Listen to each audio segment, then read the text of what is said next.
سلام همگی، خوش اومدید به چنل من. قراره دیگه یه سری ویدیو جدید شروع بکنم به ضبط کردن که این سری دوره الگوریتم ساختمان داده است. قراره ما با الگوریتم آشنا بشیم، بفهمیمشون، زمان اجراشون رو بفهمیم چجوریه، ساختمان داده ها رو بفهمیم چی ان، چه شکلی ان و اونها رو با زبان جاوا اسکریپت پیاده کنیم. اما اگر زبان جاوا اسکریپت بلد نیستید مشکلی نداره، ما قرار الگوریتم یاد بگیریم، قابل پیاده سازی با هر زبونی هستش و نگرانی از اون بابت نداشته باشید. شما الگوریتم رو بفهمید، با هر زبونی دلتون خواست میتونید پیادهش بکنید. تو این دوره قراره که با کتاب گراکین الگوریتم پیش بریم، فصل به فصل شروع میکنم به توضیح دادن و پیاده سازی کردن و این کتاب رو میریم جلو. کتاب خیلی خوبیه برای شروع الگوریتم، خیلی کتاب ساده، روون، به ساده ترین شکل ممکن بهتون الگوریتم رو یاد میده و مثل کتاب دیگه نیست که خیلی ریاضیاتی بخواد قضیه رو پیش ببره. کلی هم شکل‌های گوگلی داره که میتونید کار خیلی واضح بکنه براتون و ما تو همین دوره هم از همین استفاده میکنیم. خب من کیم؟ من بک اند دیولپرم توی تیم نواک و همینطور تیم لید نواکم هستم و حدوداً 6 ساله که من دارم برنامه‌نویسی میکنم. 5 سال، 4 سال و نیم هم بک اند دارم فقط کار میکنم تخصصی. بریم سراغ الگوریتم. اصلا بگیم الگوریتم چیه؟ الگوریتم به هر شکل حل کردن مسائل میگن الگوریتم. واقعا خیلی چیز عجیب غریبی نیست. الگوریتم به نوع دیدگاهتون برمیگرده. شما یک مسئله ای رو به هر روشی حل بکنید بهش میگن الگوریتم و ما خیلی الگوریتم های از پیش تعریف شده داریم که از اونها ما معمولا استفاده میکنیم و کلیت الگوریتم همینه. یه نکته هم فقط بگم در مورد این دوره. این قسمتی که حالا داریم ضبط شده، داره ضبط میشه، این قسمت مقدمات داستانه. الان تو این قسمت ما سراغ پیاده سازی نمیریم، یکم کلیات مفاهیم رو بگیم که هممون یه بیسی رو داشته باشیم. از ویدیو بعدی شروع میکنیم به پیاده سازی الگوریتم خیلی مهم و کاربردی مثل باینری سرچ. ویدیو بعدی باینری سرچه. برای همین الان فقط مقدمات رو میگیم، میریم جلو. از قسمت بعدی دیگه شروع میکنیم به درکای عمیق‌تر از این مسائل.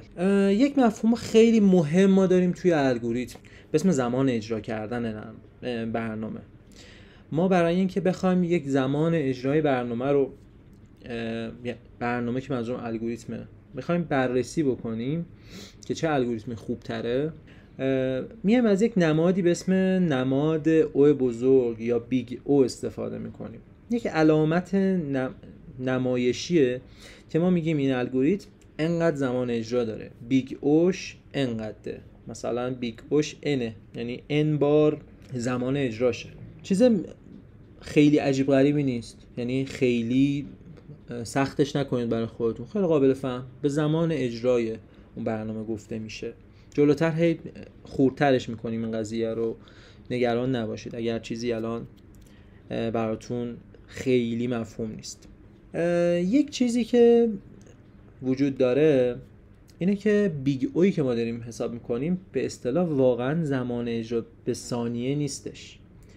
بیگ او نماد رشد یک الگوریتمه. یعنی چی؟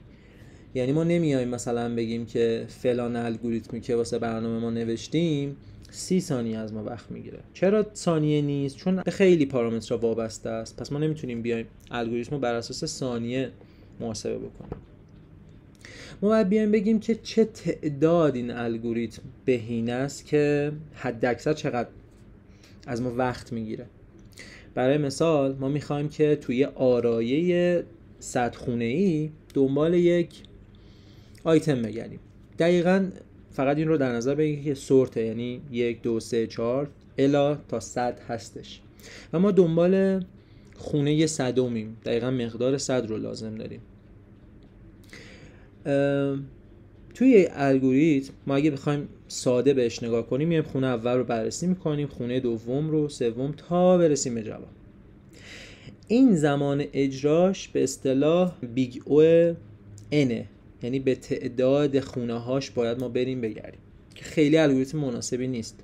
چرا؟ چون تعداد دفعات خیلی زیادی رو ما باید دنبال یک سری چیزها بگردیم. مثلا ما میتونیم بیایم چیکار بکنیم؟ از باینری سرچ استفاده کنیم.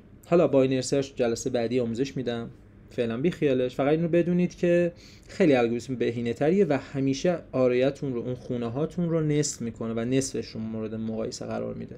پس طبیعتا خیلی بهینه تره که حالا بیگ او یا زمان اجرای اون الگوریتم باینری سرچ لوگاریتم n خیلی این تعداد محاسبات کمتری لازم داره برای اینکه به جواب برسیم.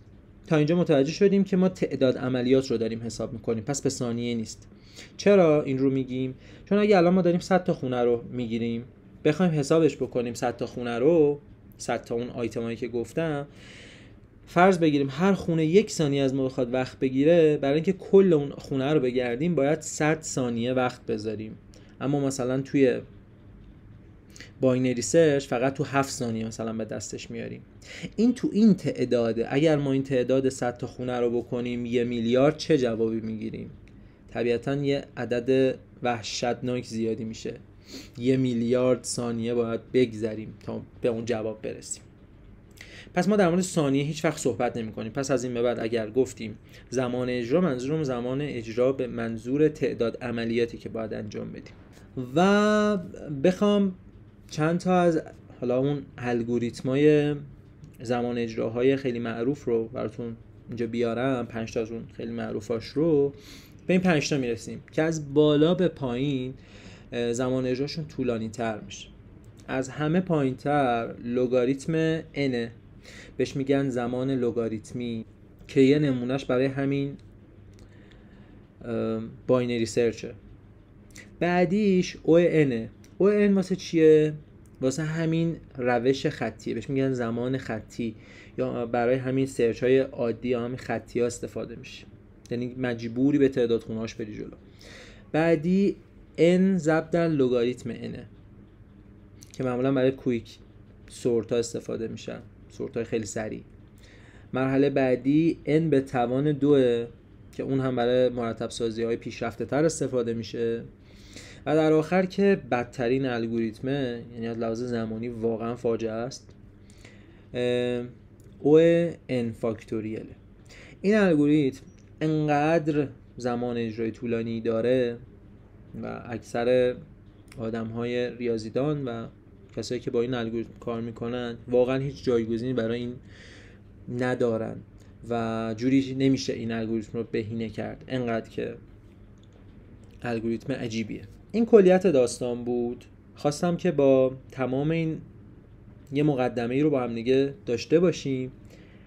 از قسمت بعدی که وجود داره ما میریم سراغ باینری سرچ، میریم الگوریتم باینری سرچ اصلا میفهمیم چیه، کاربردش چیه، چی کارا انجام میده، چجوری میشه بهینه‌اش کرد، یعنی چجوری بهینه شده، زمان اجراش رو میفهمیم دقیقاً چقدره و پیادهش میکنیم.